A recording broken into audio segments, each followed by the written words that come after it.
Tá começando mais um Papo de Palhaço aqui na Ciatrinos, no Instagram. Mais uma noite de papo, e papo de qualidade, porque palhaçada é coisa séria. E o papo de hoje é um papo extremamente importante. É um papo que eu tenho certeza que vai gerar muito crescimento pra galera. E não vai acabar quando terminar aqui, não. Tenho certeza que ele vai ecoar aí. Vai ajudar muita gente a entender como manter a cabeça, manter a alma e manter a mala arrumada em dias de pandemia. Então, vamos chamar o pessoal.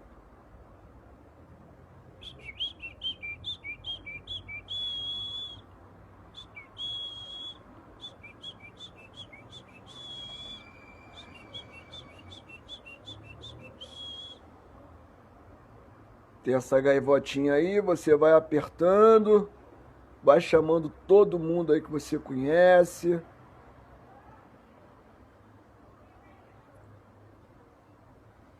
Eu tô chamando todos os palhaços agora.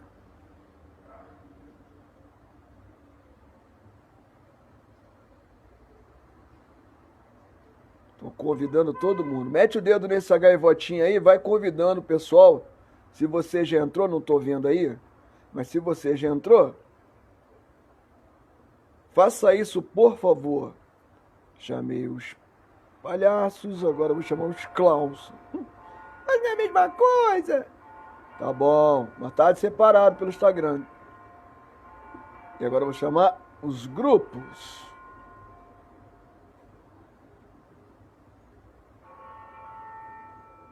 Grupo Vagão, logo de cara aqui, os amados.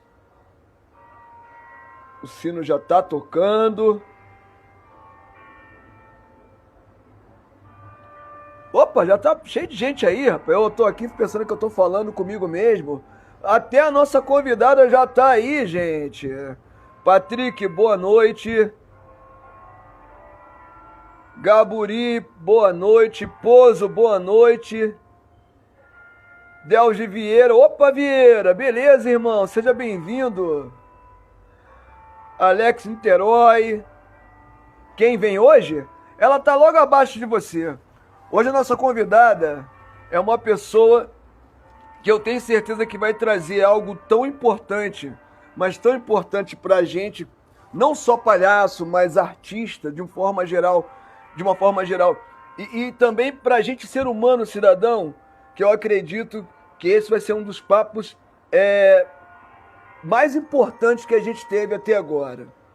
Né? Nós tivemos grandes mestres de palhaçaria, grandes mestras também, mas hoje a gente aqui no Papo de Palhaço vai ter a honra de ter com a gente Ivana Portela, personal organizer e psicóloga, que vai bater um papo com a gente, tendo como pano de fundo aquilo que a gente fala aqui na escola, que é o paralelo que a gente traça entre a alma, né, e a mala.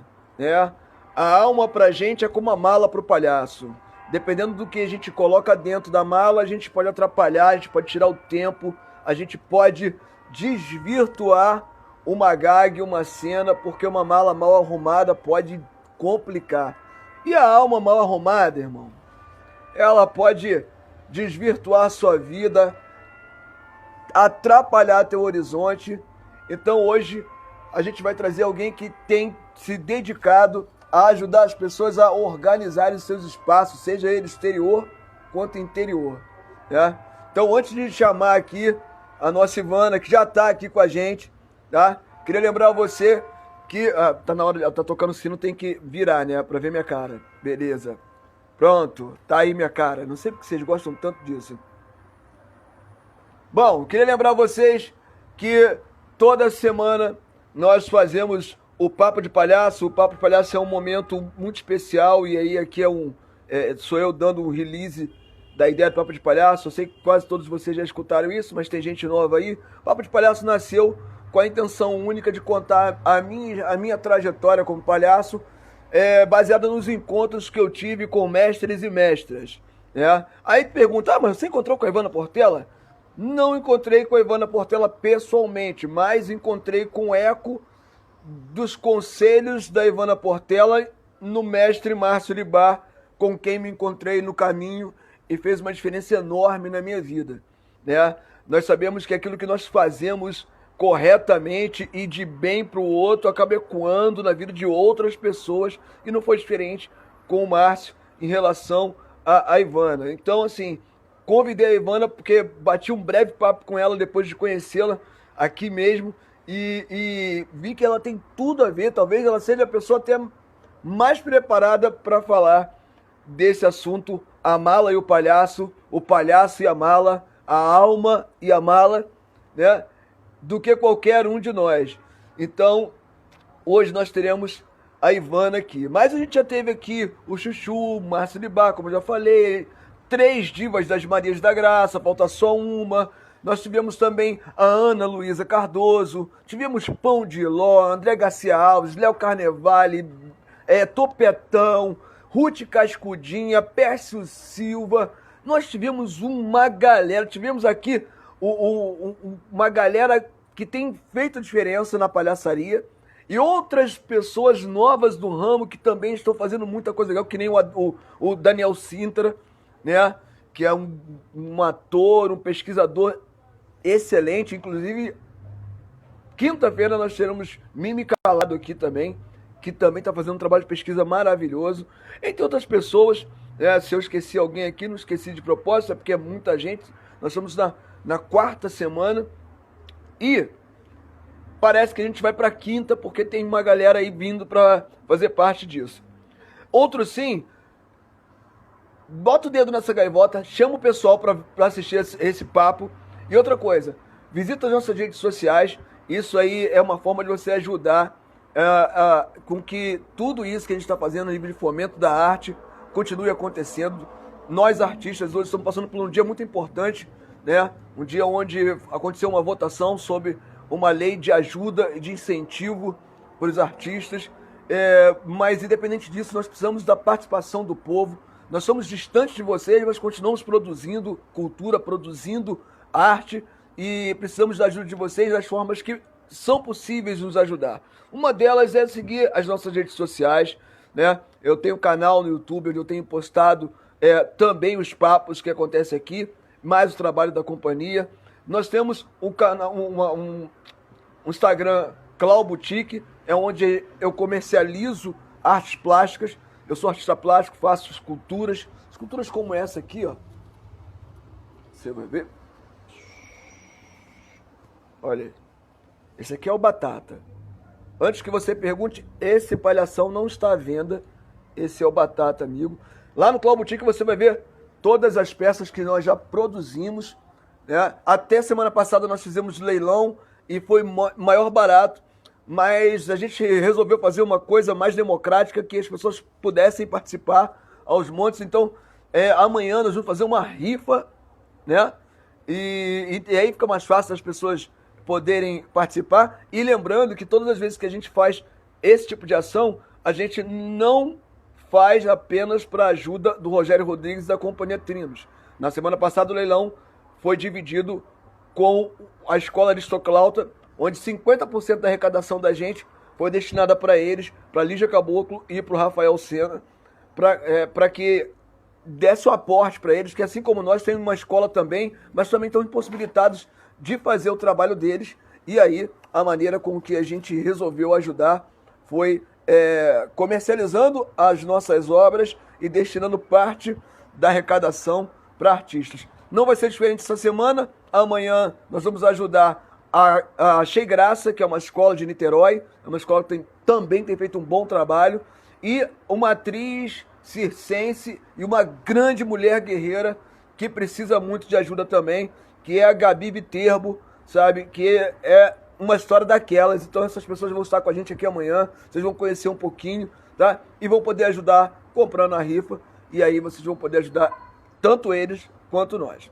Dito tudo isso, sabendo que a nossa convidada já está aí, e vocês estão chegando, Ruth Cascudinha já está aí, Fred Maiker também. Bom, Vou rachar a tela com ela porque hoje eu quero ficar caladinho escutando. Se é que eu consigo, né? Minha esposa falou que eu falo demais. Mas eu acho que isso aí é reflexo da pandemia. É porque ela tá muito tempo perto de mim. Eu não acho que eu falo tanto, não. Mas eu vou tentar ficar quietinho, tá? Para aprender o máximo que eu puder aprender com essa pessoa com quem eu peço para vocês receberem com todo carinho nosso. Do jeito que a gente recebe todo mundo aqui, receba com todo carinho aquele aplauso virtual. A nossa convidada de hoje, Ivana Oi, Portela. querido!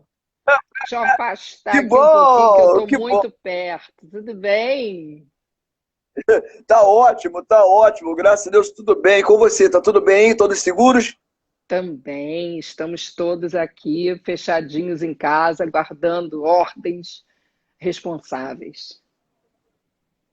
É verdade, é verdade. É um momento muito confuso, mas a gente está fazendo a nossa parte, nos guardando, nos resguardando e ao mesmo tempo trabalhando, fazendo o que a gente pode fazer para transformar esse momento num momento menos ruim, né? Pois é, pois é. Então, semana passada eu estava lá no meu picadeiro com o Libar, né? E Sim.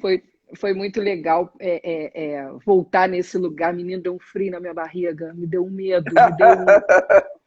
Picadeiro é picadeiro, É, respeito é bom e eu gosto, né? E eu refleti, depois disso, eu refleti sobre tantas coisas, sabe? que A bom. gente fala e se ouve, né?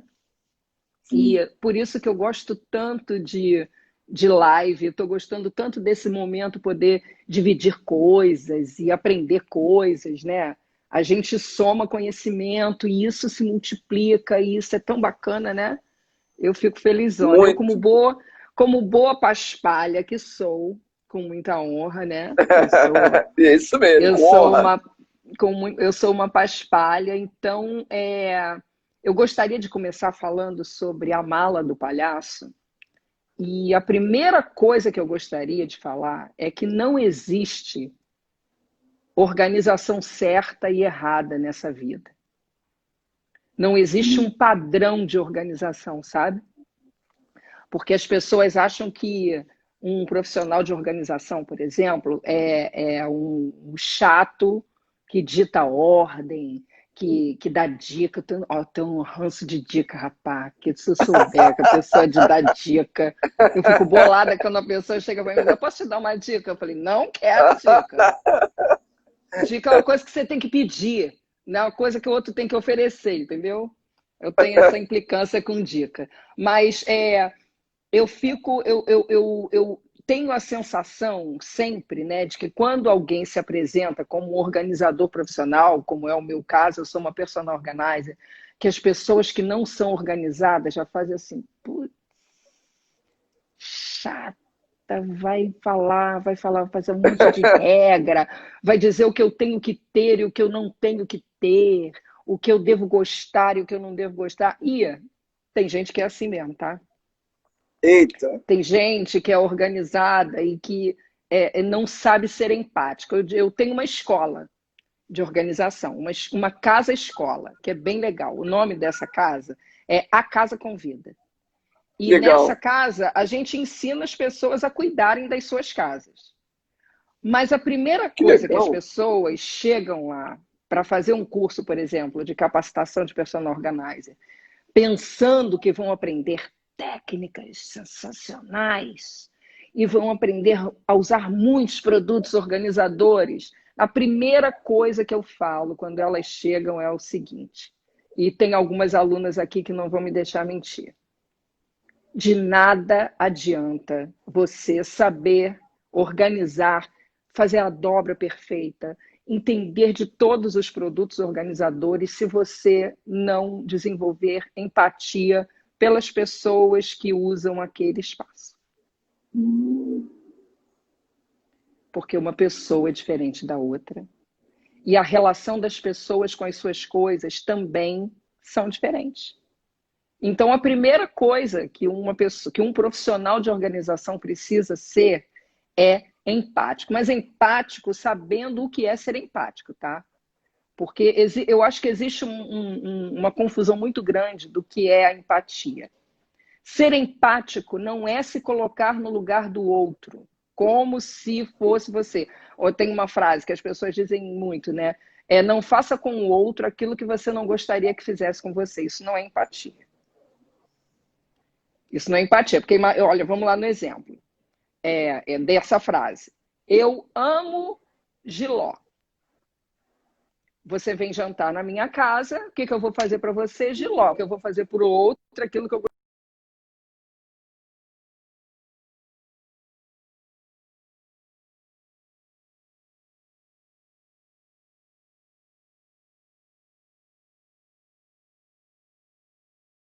Uma caída. Vamos tentar aumentar aqui, ó. Eu travei ou você que travou? Ou nós Eu não sei, não sei se foram, será que foi os dois? Mas não, destravou, tá bom. Vamos lá. Tá bom. Mas você entendeu o que eu falei Dessa confusão que as pessoas falam? Se colocar no lugar do outro não é ser empático. Ai, Léo Carnevale, meu amor. Saudade. Leozinho! Ser empático é você pensar como aquela outra pessoa, se colocando no lugar dela, diante das circunstâncias que aquela pessoa viveu, né? Porque é muito fácil você dizer, faça pelo outro aquilo que você gostaria que fizesse por você. Não gosta de giló, cacete. Aí você gosta de giló, vai fazer giló para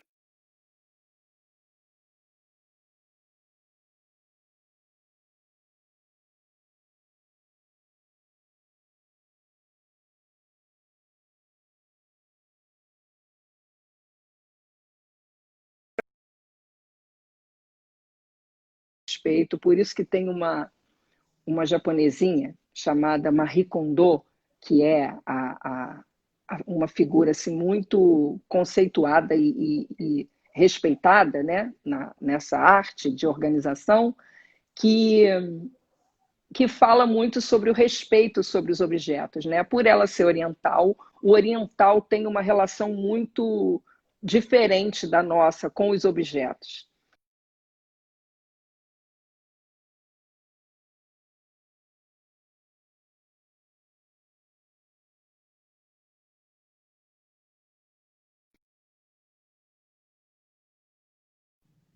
Ele precisa de muito pouco, não é? Você me ouve? Ivana, tá travando, tá travando aí para você? Travou para você? Travou, assim, eu me vejo normalmente. Agora você, de vez em quando, fica travando um pouquinho. Então tá. Então eu acabei de resolver isso aqui. Pensei que fosse eu, mas era o meu. Bom, até a japonesa, eu entendi. Você ouviu? Depois travou. Depois travou. Então, mas essa coisa da empatia, é meio que alterada para uma ditadura, né? É aquilo que você deu um exemplo aí. Eu gosto de jiló.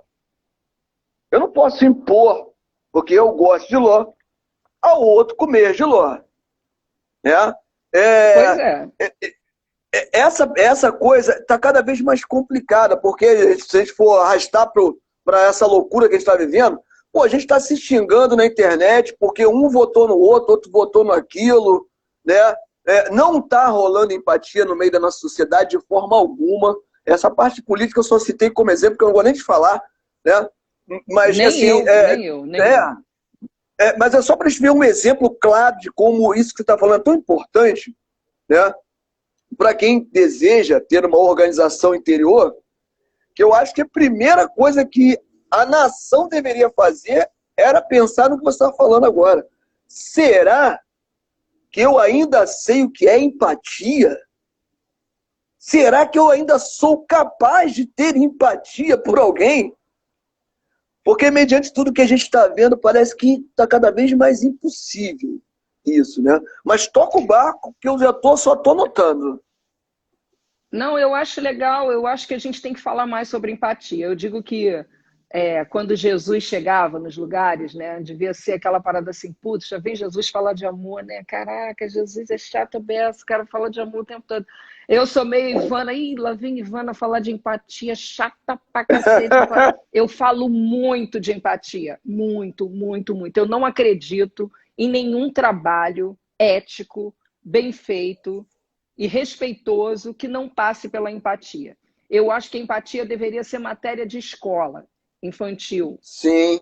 Práticas de empatia, para as crianças começarem a entender o que é o respeito, o que é se colocar verdadeiramente no lugar do outro. Porque ainda tem mais uma coisa, querido. As pessoas acham que ser empático é ter compaixão. Compaixão também é outra coisa, que não é empatia. Porque eu falo às vezes assim, as pessoas acham que todo mundo que tem dinheiro é feliz pra caramba, sabe?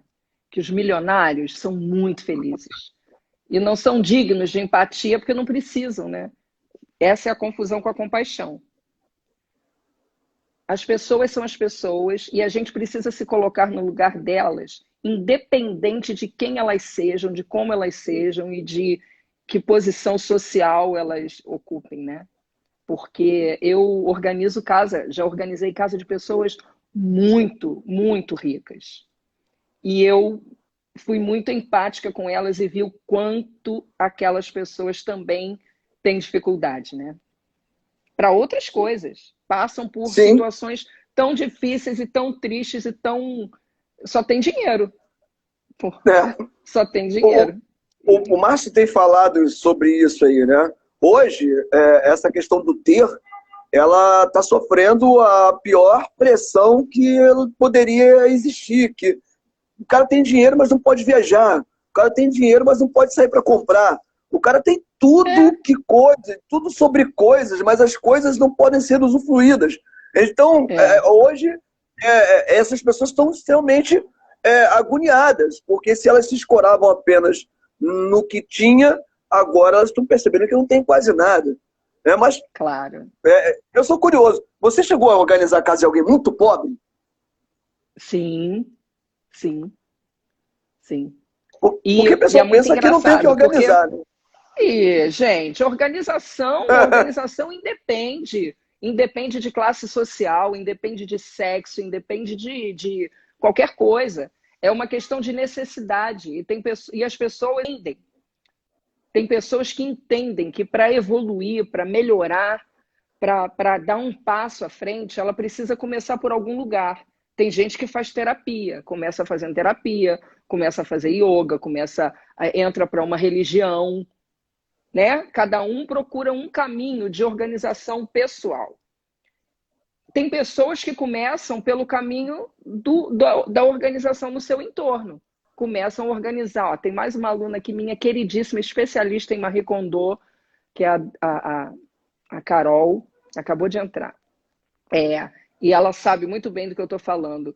Muitas vezes as pessoas estão tão desorganizadas dentro do que elas adquiriram no decorrer da vida, elas compraram tanto, elas se encheram tanto de coisas à sua volta, que elas não conseguem respirar para conseguir minimamente voltar para dentro de si mesmo. Então, às vezes, o primeiro passo para o autoconhecimento é você limpar o que está à sua volta. É você organizar o que tem à sua volta. Quando você organiza o que está à sua volta, às vezes você consegue enxergar o espelho, que é onde você vai começar a se reconhecer novamente. Faz sentido isso para você? Faz muito sentido o que você está falando e assim, já está me fazendo viajar, porque, como eu te falei, a gente está traçando um paralelo entre essa questão da alma organizada e da mala do palhaço organizada, e você já começa falando que o processo inicial é gerar empatia e também olhar ao redor, ter a coragem de se livrar de coisas que está carregando, né? Porque essas coisas estão te impedindo de se enxergar.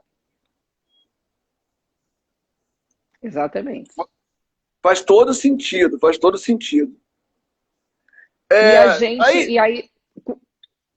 Diga.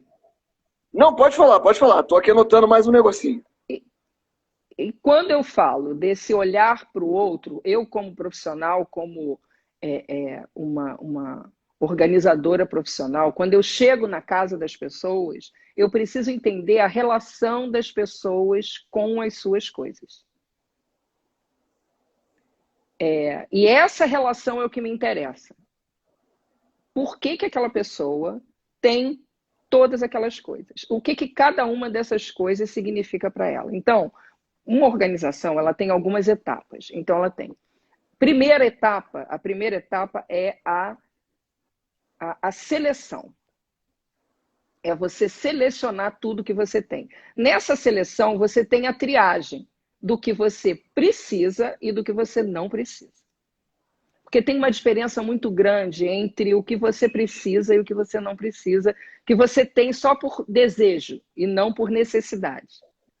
E tem uma hora que você tem que escolher, porque o espaço precisa ser compatível com a quantidade de coisas que você tem. Senão já acontece um desequilíbrio e uma infelicidade.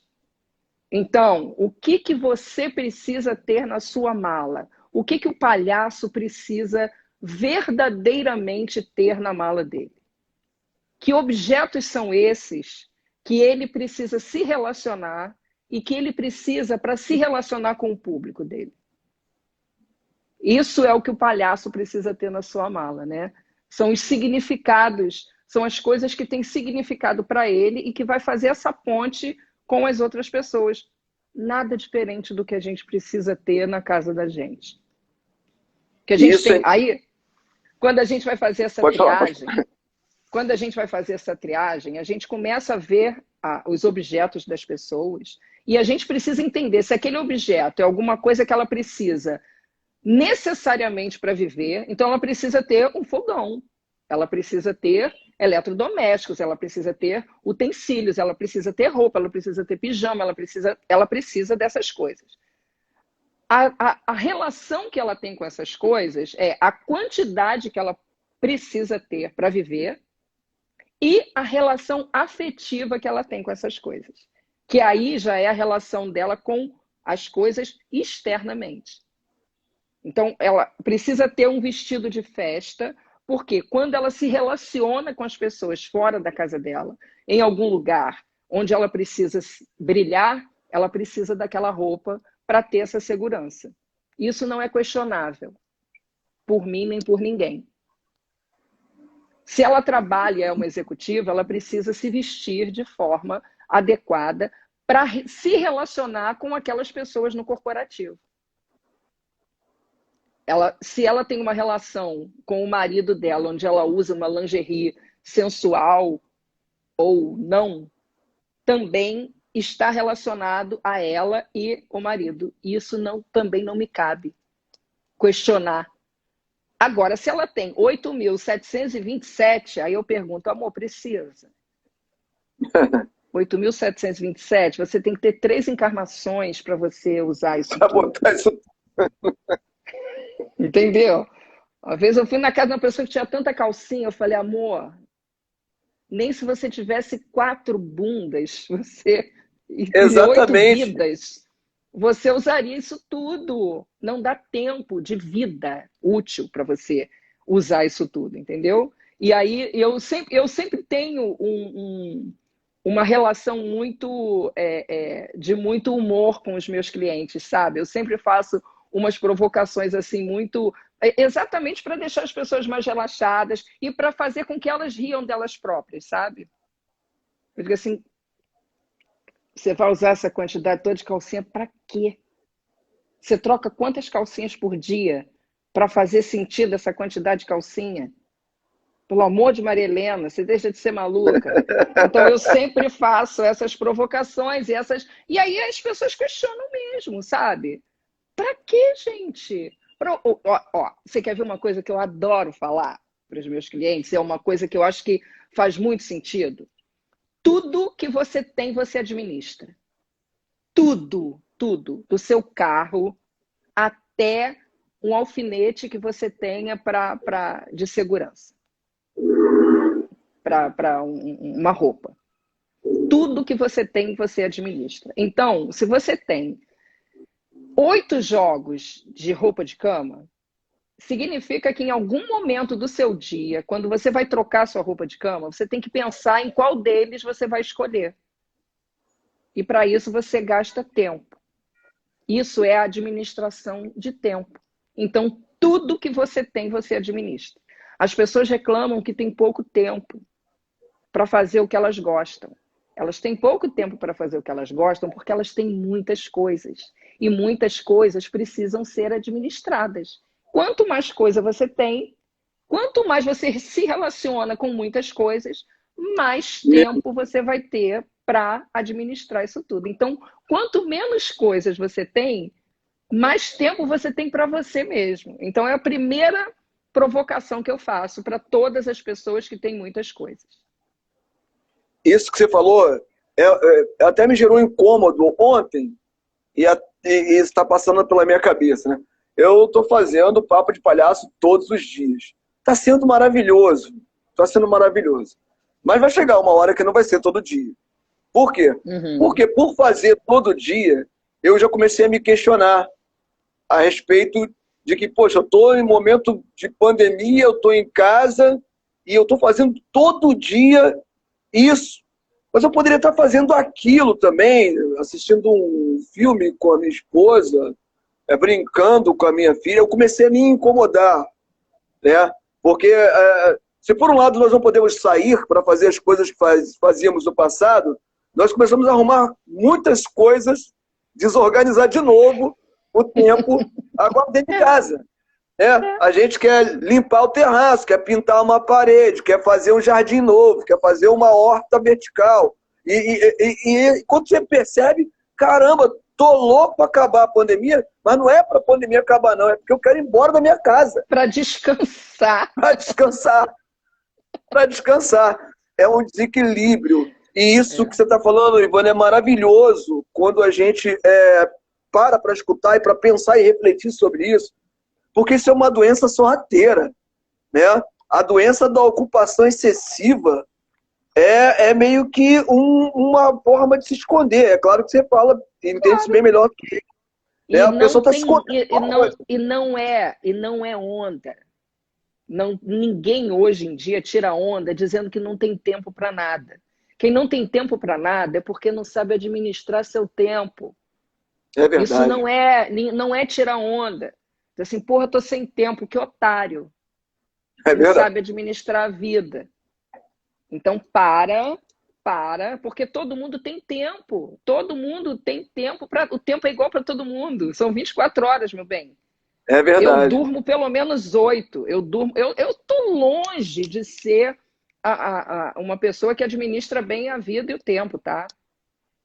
Hoje mesmo eu estava conversando com a minha sócia. Eu não sou uma pessoa naturalmente organizada. Eu aprendi a ser organizada.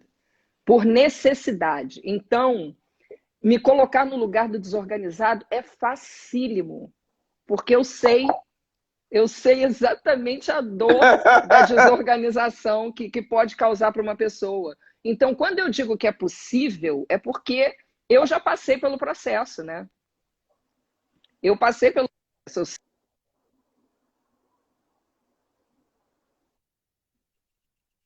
Entrou a ligação aqui? Não, tá não aqui também. Não, entrou também uma aqui. As pessoas. Tá bom. Mas olha só, eu sou o chefe de certas desorganizações. Por exemplo, na hora de subir para cá, eu tenho todo um ritual aqui, porque é no meu terraço, é o meu cantinho. E eu enchi a garrafa de água, mais do que eu tinha que encher. E aí, eu percebi que o pano que eu deixo aqui para fazer, eu botei em outro lugar. Eu tô aqui, não sei se você tá vendo que eu saio de cena aqui toda hora, é porque eu tô tomando uma surra de uma garrafinha que eu não consigo beber água nela, porque é água demais. Isso mostra como é que a gente... Eu tive uma tarde inteira para resolver isso, mas vamos organizar. Lá, talvez eu aprenda alguma coisa hoje. É isso, meu bem. Olha, toda vez que você pensar em organizar alguma coisa, você pensa nessas etapas que eu falei. A gente só falou da primeira, que é a seleção. Sim. É quando você seleciona, você tira tudo que você tem e observa e se pergunta se você precisa realmente daquilo.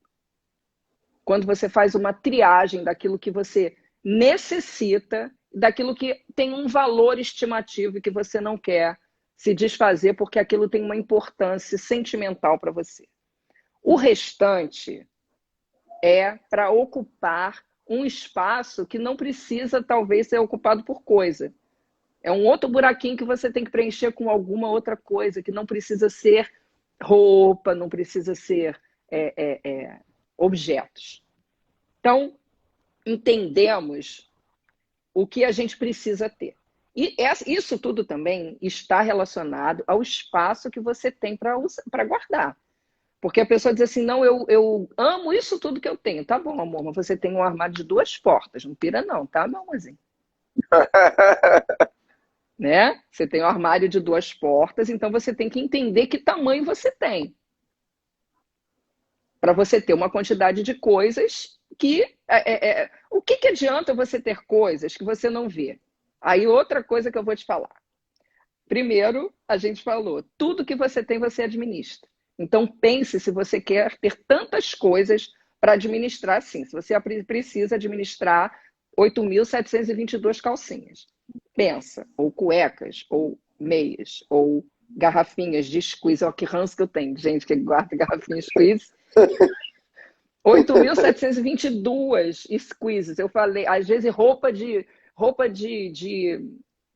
treino para malhar. Aí eu falo assim, amor, o shape não está de acordo com a quantidade de roupa para malhar que você tem. Está enganando quem? Alguém está sendo enganado aí. Verdade. Então pensar nesse ridículo, né? Que você acaba dizendo, não, mas para você malhar, basta você ter dois conjuntinhos, porque um dia um lava, outro dia você usa, lava, usa, lava e usa. Acabou, compra outro, né? Então, quem quer malhar mesmo é outra parada. É verdade. Então, pensar na quantidade de coisas que você precisa ter. Jogo de cama, você precisa de 2. Um na cama, outro lavando. Um na cama, outro lavando. Aí a pessoa diz assim, não, mas se acontecer algum acidente, 3, tá bom. Não, mas tem gente que tem incontinência urinária, vai cuidar da doença. Não é ter 8 jogos de roupa de cama, né? Vai cuidar... Primeiro você vai cuidar da causa e não da consequência. Então, pensar em tudo que você precisa. Então, tudo que você administra, tudo que você tem, você administra. E outra coisa que eu digo é o seguinte, quando você tem um armário, uma gaveta ou qualquer mala socada de coisa, bem socada, você não consegue ver aquilo que você precisa. E aí eu digo para você o seguinte, o que não é visto não é lembrado. Se não é lembrado, não é usado. Se não é usado, para que tem? Boa. Boa. Não usa, porque não vê nunca. Então, quem tem em um cabide 4 camisas, a quarta, a que fica lá perto, coladinha no cabide, não é vista nunca, não vai ser usada nunca. Você está sempre com a que está em cima. Sabe por quê? Porque não tem tempo de olhar roupa por roupa na hora de se vestir. Quem tem 6 jogos de roupa está sempre bem vestido, a roupa está sempre limpa e ele está sempre bem vestido porque ele sabe o que ele tem. Agora, quem tem 8.500 está sempre com a mesma roupa. Você diz assim, meu Deus, essa pessoa só usa essa roupa, né? Um closet daquele com 1 milhão de roupas e a pessoa, porque ela não tem acesso àquilo que ela tem. Então, é só lembrar disso. O que não é visto não é lembrado. O que não é lembrado não é usado. Se não é usado, para que tem?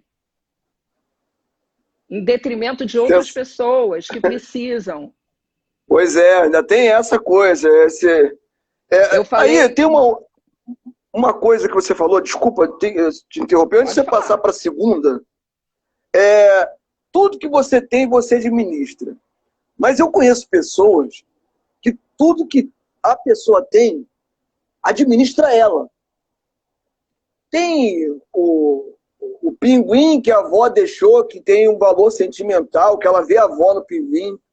Ela tem 3 sofás, mas tem lugar para um só. Ela empilha, porque ela não tem coragem de jogar fora, porque aquilo ali foi presente da tia Nininha, lá de 50 anos atrás. As pessoas que vão se apegando a coisas e vão denotando sentimento, e aqui não é uma crítica, eu sei que isso acontece, eu também tenho sentimento pelas minhas coisas. Não, mas isso não é passível de crítica, não, isso é passível de tratamento. Mas não a ponto de entender que essa coisa tem um lugar imprescindível na minha vida. E é essa coisa que me tem, não sou eu que tenho essa coisa que me tem, porque eu não tenho coragem de jogar fora. Eu escuto muito isso, eu não tenho coragem de jogar isso fora. Né? Então, assim, eu não tenho essa coisa que me tem. Né? E para essas pessoas... Eu pergunto para essas pessoas o seguinte, você precisa de um objeto para lembrar do amor que você tem por essa pessoa? Essa pessoa não é importante, ela ficaria menos importante para você se você não tivesse mais acesso a esse objeto, você não lembraria mais dela, nunca mais. É só esse objeto é o único gatilho para esse amor? Eu ficaria muito triste se muito alguém triste, precisasse ter um objeto meu para lembrar de mim, sabe? Então, essa é a provocação sempre que eu faço para as pessoas. Uma outra coisa que me deixa muito triste é pessoas que guardam muitos livros que ela sabe que nunca mais vai ler. Isso dá uma confusão, rapaz. As pessoas falam, mas livro é importante. Bibliotecas enormes. Para mim, o livro é muito importante quando ele é lido. Depois que você leu, cara, escrever um livro é um parto. É um parto mesmo, né? Só quem já escreveu um livro sabe o quanto dói escrever um livro, né? Parir um livro. E aí a pessoa lê, fecha e coloca na estante. Sabe o que acontece com um livro fechado na estante por 1, 2, 10, 20 anos? Ele fica morto. Livro vivo é livro aberto. É livro que é lido por outras pessoas. Um autor que tem o trabalho de juntar todo o conhecimento e colocar num livro é para ser distribuído, gente. Depois que a gente lê, é para dar, é para doar, é para fazer com que outras pessoas leiam. Eu tenho mais de 10 livros que eu quero ler, eu não vou parar para ler um livro que eu já li, com tantas outras coisas que eu tenho para ler. Tirando aqueles livros assim que são da vida, né? Que um dia eu vou lá e que são livros que eu eventualmente vou lá e releio algumas partes, eu uso, ok. Mas uma biblioteca com mais de 1000 livros, que nunca mais eu vou ler, é um cemitério. É triste, né? Isso foi muito forte, né? Porque veio a imagem que uma biblioteca é um cemitério. Realmente, um livro fechado. Uma biblioteca que não é pública. Que não é pública, né? Que é pessoal, particular. É um cemitério. É um cemitério. Essas coisas só têm vida. Poesia só tem vida se tiver na boca ou na calçada. Tem até uma música, tem um rapper que fala sobre isso, né? A poesia tem que estar na boca das pessoas, tem que estar na calçada, tem que estar na rua, tem que estar no ouvido, não tem que estar fechada num livro dentro de uma gaveta ou numa estante morta, senão ela fica morta. E as nossas coisas, idem. Ah, porque esse vestido foi quando eu fiz 15 anos, amor. Você nunca mais vai fazer 15 anos. Nunca mais. É verdade. É verdade. Você fez. E assim, é importante para você, fotografa. Ou então, se é importante para você mesmo, faz um quadro e coloca na sua parede. Tem mães que fazem quadros com a primeira roupinha do filho, com a roupa que saiu da maternidade, um sapatinho e a vela do batizado. E faz um quadro e coloca na parede. E o restante doa para outras crianças que precisam daquelas roupinhas. Né? Então, tudo isso esse giro aí é fantástico. Tem que girar, as coisas têm que... Porque aí a energia fica estagnada ali naquela casa. E aí a vida não anda. E aí você não entra na sintonia da prosperidade. você entra na sintonia da estagnação, sabe? Do apego. Apego não é uma coisa legal para se ter como sintonia na vida. Essas coisas todas que você está ilustrando para a gente, Ivana, acaba revelando para a gente mesmo, né? E qualquer um que tem um pouquinho só de coragem, né, de dar uma olhada para a vida, que a gente fica atrapalhando o próprio renovo da própria existência, né? Porque o novo não tem espaço para chegar, porque o velho não sai. As pessoas não dão espaço. Se você não libera espaço para entrar a inovação, para entrar... Isso, olha, vamos falar então agora de novo formato. Tudo tem a ver com tudo, né? Então, assim, todo o trabalho, esse trabalho de organização, tem a ver com a vida toda, tem a ver com todo esse movimento. A gente está vivendo um outro momento, um momento totalmente diferente, onde a gente não pode mais se conectar fisicamente. Eu não posso mais dar a mão para você, eu não posso te abraçar. Eu não quero saber se um dia a gente vai poder fazer isso de novo. Eu não quero ficar apegada a esse tipo de pensamento, sofrendo aqui e esperando isso acontecer. Eu quero inventar uma nova forma de me relacionar com você.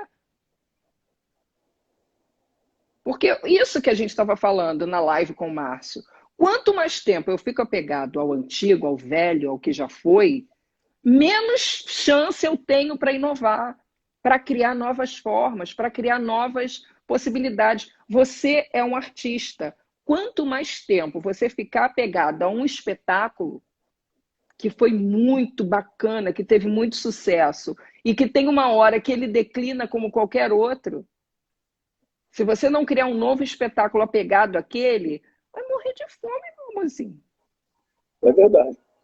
Você precisa abrir mão, né, daquele espetáculo que você tanto ama, que você criou com tanta... e que fez tanto sucesso, mas você precisa deixar que ele vá para que o outro venha e você crie, para que a sua criatividade se abra para outras possibilidades. Senão você vai ficar abraçadinho ali num único espetáculo a sua vida inteira. E o mundo precisa de criatividade. As pessoas querem saber mais de você. As pessoas querem entender mais. As pessoas querem ver mais as outras pessoas. Para isso, elas precisam desapegar. E, às vezes, o desapego do presente da tia Nininha é que vai fazer com que abra espaço para a criatividade dela para outras coisas. E tia Nininha vai ficar aqui, ó. E aqui. Eu não preciso matar a tia Nininha quando eu jogo a boneca que ela me deu quando eu tinha 2 anos fora. Tia Nininha fica aqui. Para sempre. Se eu preciso da boneca para acessar a tia Nininha, tem alguma coisa que não está muito legal com essa relação. A gente não precisa de coisas para lembrar de quem a gente ama. Eu tenho uma filha, eu preciso ter alguma coisa da minha filha aqui para eu amar minha filha, minha mãe, meu pai. Meu pai já morreu há 35 anos. Eu lembro dele todo dia e eu não tenho nada dele, nada. Eu não estou falando que ninguém tem que ser como eu, não, gente, tá? Não estou falando isso, eu só estou falando para as pessoas pensarem na quantidade de coisas que elas têm. Se elas necessitam realmente disso tudo, porque isso ocupa um espaço enorme na vida. Não abre espaço para o novo. E o novo não vindo, você vai continuar reclamando. Você não clama, você reclama. Isso o mestre Libar fala. Esse momento, né, eu tenho falado para o pessoal que a pandemia ela gerou alguns fenômenos para a gente. Um fenômeno que eu tenho falado todo dia é o fenômeno do acesso. Né? Eu estou aqui hoje conversando com Ivana Portela, né, uma profissional que faz um trabalho que, na verdade, você bem disse, isso deveria fazer parte da grade curricular, né, da população, da nação, né, para que a gente pudesse ser, na verdade, do povo, para que a gente pudesse tornar uma nação. Né? É tudo muito importante. essa coisa do desapego, da organização, da visão real do que é empatia, do que não é empatia, tudo isso está dentro dessa estrada que você transita com os seus clientes para organizar a casa deles e, ao mesmo tempo, organizar a vida deles. O teu legado, eu estou aqui viajando no teu legado, que acho que quando você sai de uma casa, que você termina um projeto, eu fico imaginando que o eco desse projeto visual, né, não é o maior eco. O maior eco é de quem vai habitar ali e agora Sim. ressignificando tudo, ressignificando a vida, entendendo essa coisa que a tia Nininha tem que ficar no coração e na cabeça, não no sofá, né? Que as 3 camisas que eu tenho são suficientes, sabe? E as 2 cuecas, eu não malho, para que eu tenho tanta roupa de malhar? Né? Eu fico pensando na economia de vida, né? Na economia de existência gerada por esse processo. Trazendo de novo aqui para Malha o Palhaço, né? Para o palhaço também, aqui a galera, a maior parte é palhaço, né? O palhaço que hoje tem investido em habilidades extras, né? O cara é palhaço, mas o cara joga bolinha de malabares, o cara cospe fogo, o cara faz mágica, o cara se equilibra, anda no monociclo. Mas ele tem investido muito, angariado muito dessas habilidades, tem jogado tudo dentro da mala, mas o palhaço está sendo sufocado lá dentro, porque ele não tem sido trabalhado, né? O músculozinho palhaço, que é como se fosse um coração, ele não está pulsando, ele está abafado, tem tanta coisa, e eu tenho falado, e uma das propostas de trazer esse papo hoje, é porque, por exemplo, lancei até uma série de vídeos falando sobre essa questão hospitalar. Quando alguém bota a cara na porta de um leito com o nariz vermelho, quem está lá dentro deseja que entre o quê? Um palhaço. Você desperta o desejo dessa pessoa de ter um palhaço ali no leito dela. Só que depois que você entra, você joga a bolinha para o alto, você toca, canta, sapateia, faz mágica, e a pessoa fica esperando aquela coisa do palhaço. E eu tenho trazido essa provocação para saber para onde vai essa coisa do palhaço hospitalar, se esse palhaço não for arrumado direitinho dentro da mala. Isso serve para tudo na vida, tá? Que você está falando. Às vezes a gente quer fazer tantos malabares, você quer equilibrar tantos pratos, que você não dá conta de deixar nenhum equilibrado. Você tem que saber qual é a tua limitação. Se o teu limite é 3, porra, faz 3 bem feitos. Você não precisa ter todas as habilidades circenses para ser um bom palhaço. Às vezes basta só o seu nariz, né? Eu não estou querendo entrar nesse âmbito porque eu não sou uma especialista. Estou usando o seu exemplo. Mas o que eu penso em todas as coisas na vida, né? As pessoas querem fazer tantas coisas, abrem tantas possibilidades, que ela acaba não conseguindo fazer nenhuma delas bem feitas, né? Então, foca em uma de cada vez, né? Vai focando em 1, 2, 3. E aí, não foca em 85, porque você não vai dar conta. Então, vai focando em uma de cada vez. Isso tem a ver com organização. Você sabe uma coisa que eu acho que inibe muito as pessoas com relação à organização? É que as pessoas associam organização à ordem militar, a uma coisa, a uma imposição, né? E tudo que é imposto não é aprendido. Se você impõe alguém a fazer alguma coisa, então se eu chego na casa de uma pessoa e digo para ela o que está certo e o que está errado, eu estou impondo a ela a minha opinião com relação a alguma coisa. Então, eu nunca imponho nada. O que eu digo para ela é, diante do meu estudo, diante do meu conhecimento, que quanto menos coisas ela tem, mais fácil. Eu não estou dizendo para ninguém ser minimalista também, né? E a organização logo remete a gente chata. Chato, né?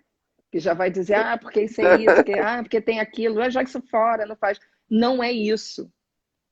A ideia não é essa. A organização é um caminho para te fazer refletir sobre o que você realmente precisa fazer e antever problemas. Porque quando você planeja as coisas, você consegue fazer tudo em muito menos tempo do que quando você faz atropeladamente, desorganizadamente. Então, a organização nada mais é do que a possibilidade que você tem de planejar o que você tem, o que você faz, o que você quer, o que você precisa. Mas para isso, você primeiro tem que olhar para tudo que você tem e avaliar se você realmente precisa daquilo tudo e se você tem espaço para aquilo tudo. Se você precisa daquilo tudo e não tem espaço, você tem que colocar numa balança de prioridade, do que você precisa mesmo e doar o restante. E aprender a viver com aquilo que você tem. Feliz daquele que consegue viver só com o que tem dentro da sua mala. E eu posso te garantir que a pessoa pode viver com uma mala tranquilamente a vida inteira. Tranquilamente. A gente não precisa de 10% do que a gente tem. Não precisa. De verdade. Então a gente fica carregando, a gente fica arrastando um peso enorme numa mala sem roda a vida inteira para provar o quê para quem, Paspalho? É verdade. Né? É verdade. Eu não sei se você lembra quando a gente falou a primeira vez, eu te contei a história que me gerou o desejo de fazer a grade da escola Amália o Palhaço. E você agora me fez lembrar direitinho. Os 3 personagens, dos 3 garotos que estavam lá na aula, um fazia Deus, carregava um cara no carrinho, outro fazia Jesus, estava se arrumando para um grande momento, e um terceiro vinha com uma mala cheia de coisa, saindo pelos lados, e de repente a mala se abriu no meio da caminhada dele, caiu um bagulho para tudo quanto é lado. Eu não sei se bem ele tinha pensado naquilo, né? Mas aquela imagem me deixou angustiado, porque aquela mala era eu. Porque aquela figura era o Espírito Santo, né? Então, assim, dentro da minha crença, é ele que me carrega, né? Ele, cara, que mala sem alça e lotada de coisa que eu sou. Para a divindade ter que me carregar e só vai caindo coisa pelo caminho. Eu sou péssimo. Aquilo me incomodou muito e me trouxe para fazer essa reflexão e criar essa aula, né? Que tem ajudado muita gente. E hoje, conversando com você, eu estou vendo aqui os meus amigos, alunos, companheiros de trabalho aqui se manifestando, está todo mundo desesperado, né? Já tem gente falando que vai fazer uma biblioteca pública em casa, né? Porque o meu trabalho é provocar. Eu só quero provocar as pessoas. Eu quero que as pessoas reflitam com relação ao que elas têm e que o que é tão importante para elas e não serve para outras pessoas, né? A biblioteca é só um dos exemplos. Tem sapatos, tem pessoas que têm sapato pra caramba. E a gente só tem 2 pés. E a gente só tem 2 pés. E que tivesse 10, né? Você precisa calçar, assim, você vai aonde? Para onde você vai? Você olha para todos aqueles sapatos, o que aquilo está querendo te dizer, né? Para onde você vai, meu amigo, com tanto sapato? Então, é só parar e avaliar a quantidade de coisa. Porque uma coisa que me rança é pote na cozinha. Para que a pessoa tem tanto pote, meu filho? Para quê? A minha esposa está escutando isso aí. Então, pensa nos potes. A nossa live vai acabar já. Daqui a pouco eles vão derrubar a gente. Mas aí, olha só, a gente tem uma mania aqui. Quando aparece o reloginho aqui, ao invés de eu deixar ele me derrubar, eu mesmo me derrubo. Eu me jogo e ressuscito. E aí a gente vem para os momentos finais. Beleza, eu não dou beleza. Não dá. Mas quando aparecer aqui, eu aviso. Se a gente já sabe como é que morre, né, querido? A gente já morreu tantas vezes. Verdade. Mas, essa... então, Pode ir. Manda ver, manda ver. então Ó, eu acho que a organização